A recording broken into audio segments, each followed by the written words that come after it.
রাত বাড়ছে, সোহেল এখনও ফেরেনি। তোহার মস্তিষ্ক ঘোলাটে হয়ে আছে। দারোয়ান চুরি করার টাকা তাকে দিয়ে গেছে, ওইসব ছবি দিয়েছে। সে আসলে কি করতে চাইছে? তোহার শরীর কেঁপে ফোন বাজছে, অচেনা নম্বর। তোহা কল রিসিভ করলো। ওপাশ থেকে গলার সুর শোনা গেল, মারে আমি তোর বাপ রে মা, অনেক কষ্টে তোকে খুঁজে পেয়েছি। তোহা এপাশ থেকে বলল, কে আপনি? কে কথা বলছেন? আমি তো বাপ রে মা। পরিচয় দেওয়ার ভয়ে ওরা আমাকে তোর কাছ থেকে দূরে সরিয়ে দিয়েছে। এটা ওদের ষড়যন্ত্র। ওদের কথা বিশ্বাস করিস না রে মা। তোহা বলল, কী সব ভুলভাল কথা বলছেন? কে আপনি?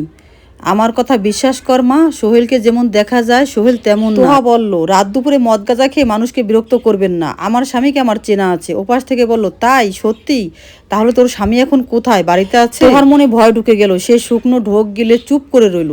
লোকটা বলল, আমার কথা বিশ্বাস না হলে তোকে একটা ঠিকানা দিচ্ছি, সেখানে গিয়ে দেখ তোর স্বামী সোহেল এক মেয়ের সঙ্গে আছে। খুব কঠিন কয়েকটা কথা বলতে গিয়েও থেমে গেল। কল কেটে গেছে। ফোনের গলাটা তার চেনা, দারোয়ানের গলা। এতদিন ধরে শুনছে, ভুল হতে পারে না। সে ড্রাইভারকে কল দিয়ে গাড়ি বের করতে বলল। মনের ভিতর খসখসানি নিয়ে নিঃশ্বাস নিতে ভীষণ কষ্ট হচ্ছে। সে এই কষ্ট সহ করতে পারছে। ড্রাইভারটা আজকাল তোহার কথা শুনছে না, কাজে ফাঁকি দিচ্ছে। দুপুরে কল দিয়ে তাকে পাওয়া যায়নি, ফোন বন্ধ।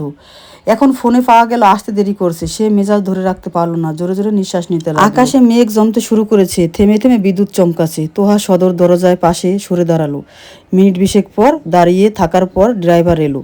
লম্বা হাই তুলে খাওয়া লালচে দাঁত বের করে হাসলো। মিনমিনে গলায় বলল, শরীরটা ভালো যাচ্ছে না ম্যাডাম, শরীরে কোনো বল পাই না। তোহা বলল, কিছু করার নেই, আমাকে যেতে হবে। এত রাতে কোথায় যাবেন?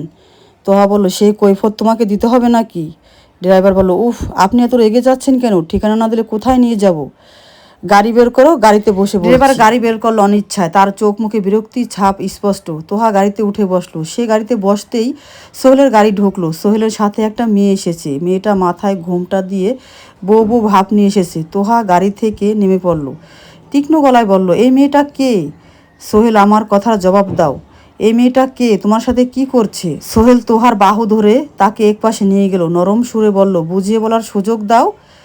তোহা বলল, কি বলতে চাও তুমি? তোহা, প্লিজ সিন ক্রিয়েট করো না, ঘরে চলো। সোহেল মেয়েটাকে গেস্ট রুম দেখিয়ে দিল, রাতের খাবারের ব্যবস্থা করলো। তোহা বলল, কে এই মেয়ে? এর আগে তো কখনো দেখিনি। সোহেল বলল, আমার পরিচিত, ঝামেলায় পড়েছে, তাই কয়েকদিন আমাদের বাসায় থাকবে। ও আচ্ছা, কয়েকদিন এখানে থাকবে? কেন থাকবে? তোমার প্রশ্ন। সোহেল বলল, ঝামেলায় পড়েছে সেজন্যই থাকবে। প্লিজ ঘরে চলো, আমি তোমাকে সব বুঝিয়ে বলবো। তোহা বলল, কি বুঝাবে তুমি? এটা কি কোনো সারাইখানা যে কেউ বিপদে পড়লে এখানে এসে উঠবে? আস্তে কথা বলো তোহা, শুনতে পাবে। শুনতে পেলে কি হবে সোহেল? তোমার মান সম্মানটা নষ্ট হয়ে যাবে। সোহেল বলল, তুমি এভাবে কথা বলছো কেন? কিভাবে কথা বলছি আমি? মাঝরাতে তুমি একা একটা মেয়েকে বাড়িতে এনে উঠাবে, কিছুদিন থাকতে বলবে, আর আমি কোনো প্রশ্ন করতে পারবো না? সোহেল ছোট্ট একটা নিঃশ্বাস গোপন করলো। তোহা বলল, মেয়েটাকে দেখে মনে হলো সে অন্তঃসত্ত্বা। সত্যি করো, বলো সোহেল, এই মেয়ের সাথে তোমার কি সম্পর্ক? খানিকক্ষণ আগেও তোমাকে কৈফত দেওয়ার প্রয়োজন মনে করেছিলাম, তবে এখন আর সেই প্রয়োজনতা অনুভব করছি না। সোহেল তোহা বলল, এই কথার মানে কি?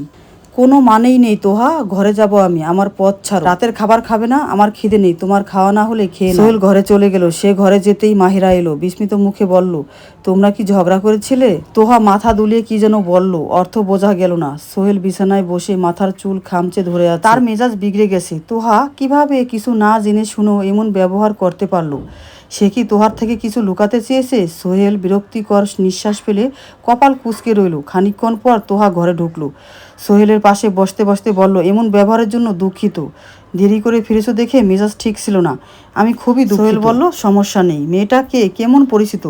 সোহেল সরল মুখে চোখে তোহার দিকে তাকালো। তোহার চোখ মুখে ভয়ের ছাপ স্পষ্ট। সোহেল বলল, সত্যি বলতে মেয়েটা আমার পরিচিত কেউ না, আগে পরে কখনো কথা হয়নি। তাহলে? আমার পছন্দের সেই চায়ের দোকানটা মনে আছে তোমার? মনে থাকবে না কেন, মনে আছে।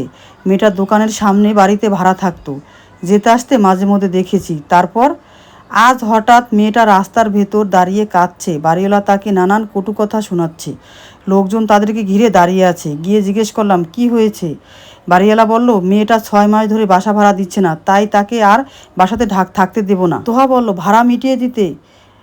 সোহেল বলল, ভাড়া মিটিয়ে দিয়েছি তোহা, তবে বাড়িওয়ালা ওনাকে আর তার বাসায় থাকতে দিবে না। একা একটা মেয়ে, তার উপর অন্তঃসত্ত্বা, বাজে ছেলেপুলেদের উৎপাত কে সহ করে? তোহা বলল, এতদিন কিভাবে সহ করছে? এতদিন লোক জানতো না, এখন জানাজানি হয়ে গেছে। তবে চিন্তা করো না, ওনার স্বামীকে কল দিয়ে সব কিছু জানানো হয়েছে। সে সৌদি আরব থাকে, বাড়িতে ঝামেলা, তাই বউকে আলাদা রেখেছিল।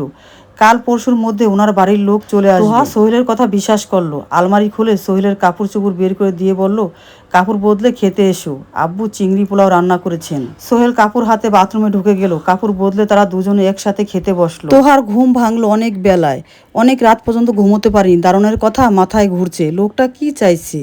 অনেক ভেবে চিন্তে সে একটা সিদ্ধান্তে পৌঁছেছে। টাকা চুরির দায়ে চাকরি যাওয়ার পর সে প্রতিশোধ নিতে চাইছে। সেজন্যই টাকাগুলো তার হাতে ধরিয়ে দিয়ে গিয়ে এসব গল্প ফাঁদছে। তোহা দীর্ঘশ্বাস ছাড়লো। ঘড়িতে সকাল 10টা। সোহেল অফিসে চলে গেছে।